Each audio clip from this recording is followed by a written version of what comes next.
Hello and welcome to this Health Supplier segment here on Health Professional Radio. I'm your host, Neil Howard. Glad that you could join us today.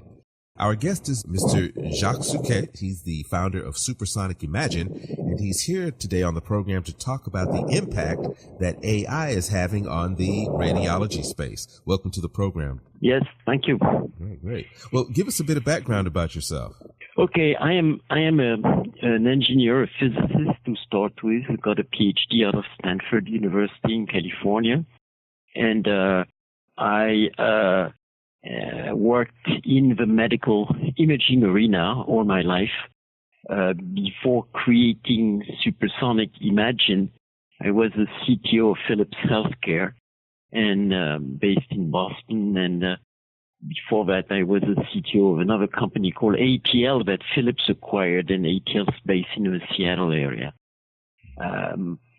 My background is, as I said, imaging, and mostly ultrasound imaging. But I know of all the other modalities as well, whether it's CT or MR or nuclear medicine and so on. So your company, SuperSonic Imagine, does your company deal with exclusively imaging, or are you into other medical technology as well? No, my company deals exclusively with medical imaging using ultrasound as a key technology. And when we started the company, we wanted to create a disruption in the technology of creating and manufacturing an ultrasound machine, and trying to leverage technology which existed in other domains. And one of the technology that we leverage comes from the video game industry, being able to use graphic processor that is in every video game around the world in order to increase the compute power of an ultrasound imaging system, and being able to remove functions which were hardware-based and move this into the software domain by still keeping better performance and a higher level of computation. So this has been the essence of supersonic imaging. But on top of that, also looking at a new parameter which did not exist at the time in any other ultrasound imaging system. And that new parameter is the capability to measure stiffness in tissue.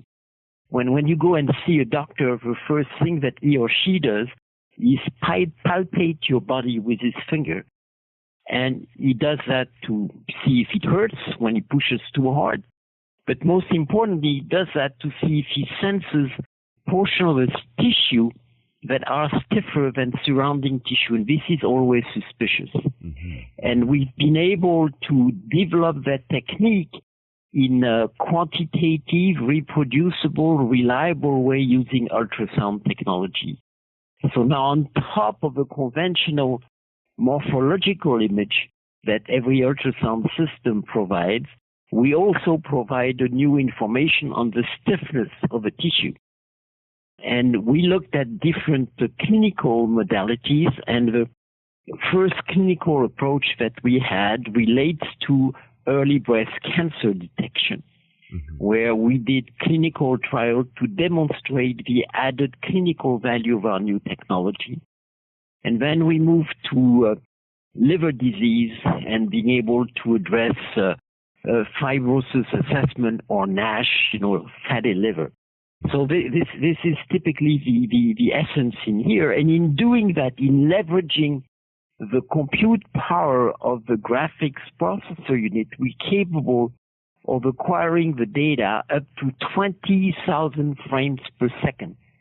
Now, you cannot visualize that 20,000 frames per second, but this enables us, with the computational power at hand, to derive sophisticated processing technique to further improve the diagnostic performance of the product. So basically, you're talking about making the product more intelligent, using artificial intelligence in order to measure, as you say, that thickness of tissue where you couldn't before. and also calculating speed at that amazing rate that you just mentioned. Is that correct? The influence of artificial intelligence? That's entirely correct. And why is it coming now? It's coming now because of the essence of the advent of new computers which have a much higher processing power than before, being able to acquire lots of data and process that data in an intelligent manner. Let's talk about your flagship product. Is it still in development, or is it available as we speak? We have released that product. It's called the Explorer Mac 30. We're shipping that product since the end of September, and we will be showing that product in the United States for the first time at the upcoming RSNA meeting in Chicago, the Radiological Society of North America meeting in Chicago just after Thanksgiving in a week and a half. Now, you did mention cancer and liver disease as benefiting from products such as yours. Are there any other patients who might find some benefit after your presentation once a little bit more research takes place? Yeah, well, our product is what I call general imaging product. We have focused on breast and liver to start with. We're doing study in prostate imaging, being able to better visualize lesion in the prostate. We've also a very strong in musculoskeletal imaging. We are doing new innovative processing in vascular imaging to improve the capability to visualize microvessels without the use of ultrasound contrast agents. So yeah, we are opening the door to new approaches to the use of ultrasound in medical imaging. Well, our listeners would enjoy going online and learning more about SuperSonic Imagine. Where can we go online and get some more information? Well, you can go online on our website, www.supersonicimagine.com. Well, Jacques, it's been a pleasure. Thank you so much for joining us this morning here on Health Professional Radio for this Health Suppliers segment.